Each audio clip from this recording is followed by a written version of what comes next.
My parents always tell me the stories about my childhood that, for some odd reason, I cannot recall. Stories about how I used to have an imaginary friend named Bilbo who supposedly, according to my childhood self, lived in the walls with his pet snake Axel.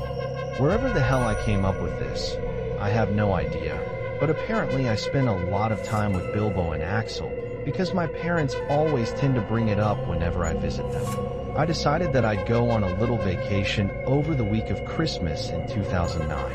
Having been working in Manhattan in the business world, making a lot of money, and being a part of the upper middle class for the past several years, I decided I'd take a break from it all and stay at my childhood home in Pennsylvania. By the 22nd of December, I had made it to my parents' house where they immediately brought me up to my old room. The moment I entered the room, a chill went down my spine, but not because of a weird, supernatural, or unpleasant feeling, mainly just a nostalgic chill, which was odd considering I didn't remember the room at all. I could barely remember anything from my childhood years. I can only remember back to being a teenager, which was the time I was sent to live with my aunt because of my bipolar disorder, which my parents couldn't handle anymore. But since I have that all taken care of now, it's nothing to worry about. Aunt Janice was coming over for dinner at my parents' house tonight, so I could see her for the first time in nearly 4 years. I won't lie, I did feel a little emotional thinking about how I barely ever saw my old, aging, lovable relatives anymore since I got the job in Manhattan. But my personal life was going good, despite my SSO love life. I was seeing a girl named Amanda around this time, but we hadn't seen each other in a few weeks due to her having to fly out to California to attend her uncle's funeral. A roast was tonight's meal, specially cooked by my mother. Another small thing I remember from my childhood somehow. My mother's cooking, giving a true meaning to the old saying, just like Mom used to make. I wish Amanda could cook like that.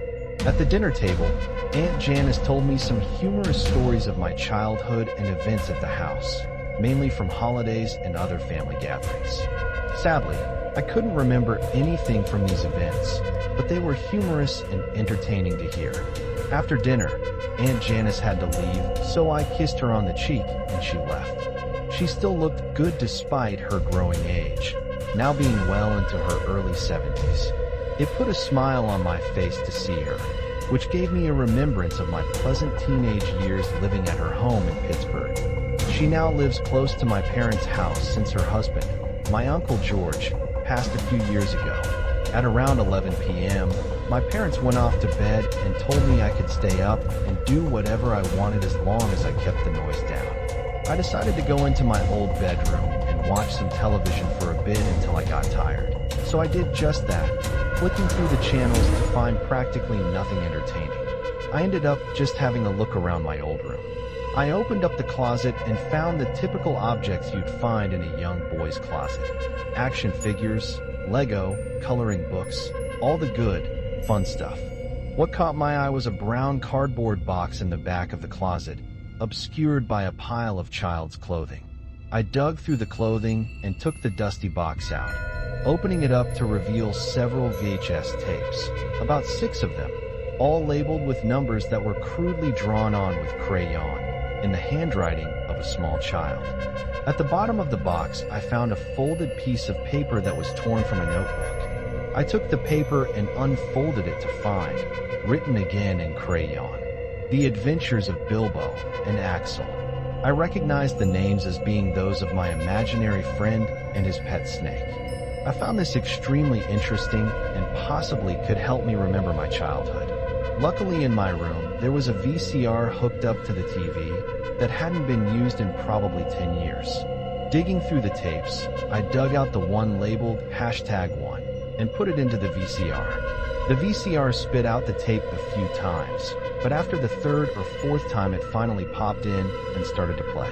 There was just some static mess for about 30 seconds until finally it came on. A very young me standing in the middle of the same room I was in, which was in exactly the same condition. I was just sitting with my head in my hands, in the middle of the room, facing the wall and muttering incomprehensible blabber. I figured I was playing hide and go seek or something of that sort, so I didn't think of it as strange at first. After about 2 minutes of the blabbering, I began to get concerned since the younger version of me got a tad bit louder, but it was still incomprehensible and almost like gibberish. The sound completely cut out and the quality started to get really choppy, and the colors started to distort, and I could hear faint whispering playing over the tape. I put the volume a bit louder so I could make out this whispery sound, but suddenly an ear-shattering shriek came from the tape and the static turned to extremely loud white noise. I shot up and ran over the VCR to eject the tape, but of course the VCR ate the tape, completely destroying it. I looked in the box to get the second tape and found it conveniently on the top of the pile, the #2 written on it with red crayon. This tape began like the last.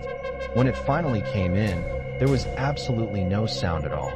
It seemed to be a continuation of the last, but I was now faced in the other direction, actually looking at the camera, and my head was no longer in the shoulders. My eyes had deep black rings around them, and I looked exhausted, scared, and extremely tired. The whispering came in again, but louder and more clearer than before. I could faintly make out, to my horror, a name being said in the whispers, Patrick. My name. The tape ejected fast out of the VCR on its own, behind it a string of magnetic tape shooting out and twisting and snapping. I won't deny the fact that I was nearly pissing my pants at this point. I didn't feel like this house was normal at all, that these walls literally could talk, and that I had locked my childhood away in my mind for a reason. Was this also the cause of my teenage bipolar disorder? I grabbed the box of tapes and ran outside to my car, not even saying goodbye to my sleeping parents, and drove off. I was tired, but I had to get out of that house. I drove off to Aunt Janice's house and told her everything, showing her the box of tapes. Her smiling face turned into a blank stare, looking almost frightened and nervous. She told me to sit down and relax, and she sat next to me, holding my hand in hers, and told me the truth behind it all. The tapes were actually a psychiatrist's test of my actions due to a demonic possession that occurred in my childhood. An exorcism was performed which nearly killed me, and when the demon left my body, I had experienced amnesia, and thus was the reason why I was sent to live with Aunt Janice in the first place. I ended up returning back to Manhattan, and by the next autumn, Amanda and I were married. I didn't invite or tell any of my family members about the wedding, and I haven't seen my parents or Aunt Janice since that night on December 22nd, 2009. I still have the remaining tapes with me, but I'm still too scared to watch them all. All that I do know is that a demon is still lurking within the walls of that house. Written by the Orange Goblin, originally uploaded on December 7th, 2012. Content is available under CC by SA.